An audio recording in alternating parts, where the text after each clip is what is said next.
Welcome back नाज़रीन। जमात इस्लामी के हवाले से अगर बात कर ली जाए तो कराची का कल से धरना देने का ऐलान है कराची के अंदर, और धरने की वजह यही है कि कराची के लोगों के साथ, शहरियों के साथ जो नाइंसाफियां, बेज़ाब्तगियां होती नजर आती हैं, हर सियासी जमात उसके ऊपर आवाज़ उठाती नजर आती है। लेकिन जमात इस्लामी की अगर बात की जाए तो हमेशा सर फहरिस्त रहती है, चाहे वो मरदमशुमारी के ऊपर बात कर ली जाए, पानी के मसले पर बात कर ली जाए, नादरा के मसले पर बात कर ली जाए, के इलेक्ट्रिक के मसाइल पर बात कर ली जाए, गैस लोड शेडिंग पर बात कर ली जाए। अब ये जो धरना देने का ऐलान किया गया है, इस पर बात करना मैं ज़रूरी समझता हूं। जमात इस्लामी की जानिब से नजीब अयूबी साहब ऑन कॉल मौजूद हैं। नजीब साहब, बहुत शुक्रिया, हमेशा प्रोग्राम के लिए आप वक्त देते हैं। आज भी इस मसले के ऊपर आवाज़ उठाने के लिए आपने प्रोग्राम पर वक्त दिया। क्या समझते हैं ये जो धरना देने जा रही है जमात इस्लामी, इसका रिजल्ट क्या दिखाई दे रहा है? बिस्मिल्लाहिर्रहमानिर्रहीम। बिलाल, आपका शुक्रिया।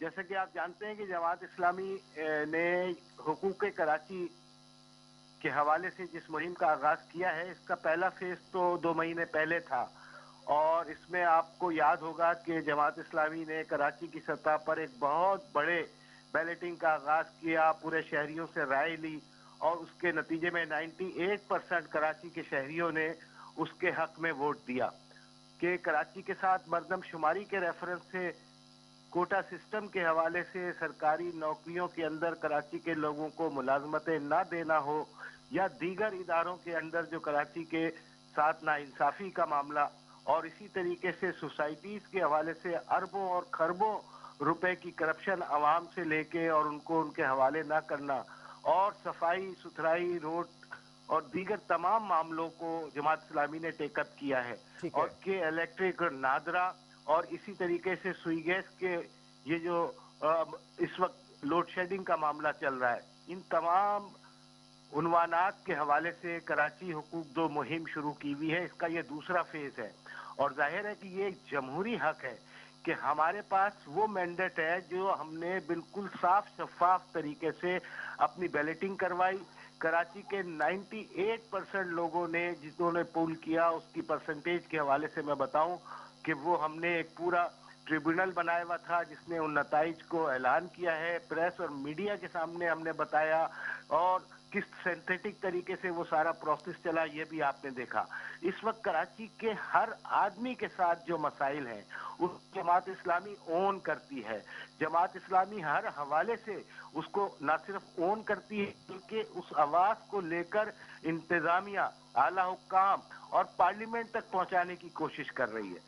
लिहाजा अब ये दूसरे मरहले का आगाज हो गया है। हम ये पूछना चाहते हैं, हम ये बताना चाहते हैं कि 3 जमातें जो कराची के अंदर इक्तदार में गुज़िश्ता 40 साल से मुस्तकिल मौजूद हैं, और मौजूदा हुकूमत पीटीआई की हो या पीपल्स पार्टी की हो या मुत्तहिदा कौमी मूवमेंट उनकी हलीफ हमेशा बनी रही है, इस हवाले से उनका जो स्टेक था उन्होंने वो अदा नहीं किया है। जिस तरीके से अब तो ये पूछा जाना चाहिए कि 30 साल से ये तीनों जमातें इक्तदार में हैं, इन्होंने कराची के लिए क्या काम किया है। कराची के नाम पे जिस पैकेज के ऐलान किए जाते हैं वो ढकोसला पैकेज होते हैं। कराची के अंदर नौकरियों के हवाले से कोई वाज़ेह गाइडलाइन नहीं मिलती, और दीगर जगहों से लोगों को ट्रांसफर करके यहाँ के कोटे के ऊपर कब्जा जमा लिया जाता है। तो इस नाइंसाफी को खत्म होना चाहिए, और कराची के हर शहरी की आवाज जमात इस्लामी हमेशा बनी रही है, और इस दफा भरपूर तरीके से हमने ये मुहिम चलाई है। अच्छा और नजीब साहब, ये भी जानना चाहूंगा, कुछ ऐसे मसाइल भी हैं जिसपे मुश्तरका तौर पर मैं समझता हूं कि आवाज उठाई जाए तो ज्यादा बेहतर होता।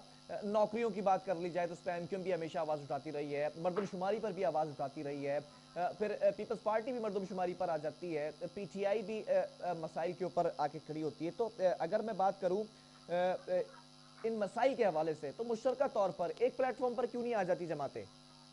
देखिए, ये तो दूसरे लोगों का काम है। हम तो ये कह रहे हैं, हमने तो चार्जशीट दी है ना कि 30 साल से तो ये बताएं, पहले तो ये अपनी पोजीशन वाजे करें ना कि कोटा सिस्टम के ऊपर किस तरीके से इनकी आशीर्वाद के साथ कोटा सिस्टम को फॉर एवर के लिए लगा दिया जाता है।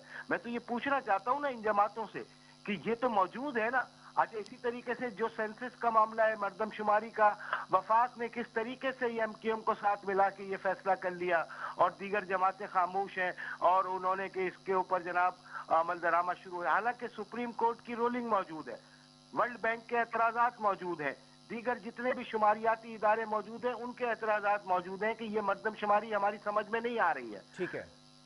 نہیں تو 5 اس مردم بیلٹ شماری کے اوپر یونٹ تحفظات دور کیسے ہوں گے؟ یہ تحفظات تو اسی طریقے سے دور ہوں گے نا. پہلے وہ اپنی پوزیشن واضح کریں. یہ بتایا جائے کہ پی ٹی آئی نے کس طریقے سے کراچی کے اوپر اس مردم شماری کو لاگو کر دیا ہے، جبکہ سپریم کورٹ نے کہا کہ 5 یونٹ کو کھولا جائے، وہاں پر دوبارہ مردم شماری کرائی جائے. اس کے اوپر تو آپ نے کوئی بات نہیں کی.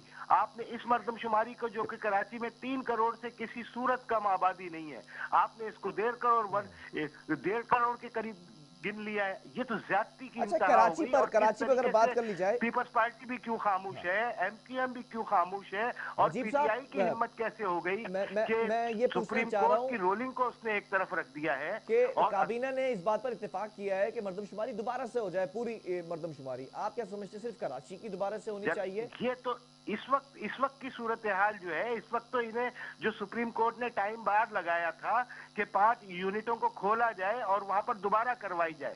میرا تو کہنا یہ ہے، جماعت اسلامی تو یہ کہہ رہی ہے کہ اس ٹائم بار کو پابندی کریں اور اس میں فوری طور کے اوپر پولنگ کروائی جائے اور دوبارہ دیکھا جائے. مردم شماری کا مطلب ہے ایک آدمی کو کاؤنٹ کرنا. یہاں پر دنیا بھر میں یہاں پر عجیب تماشا کیا ہے کراچی کے ساتھ کہ کراچی کے اندر تو ساری قومیتیں رہتی ہیں، 40 اور ٹھیک ہے. 50 سال سے رہتی ہیں.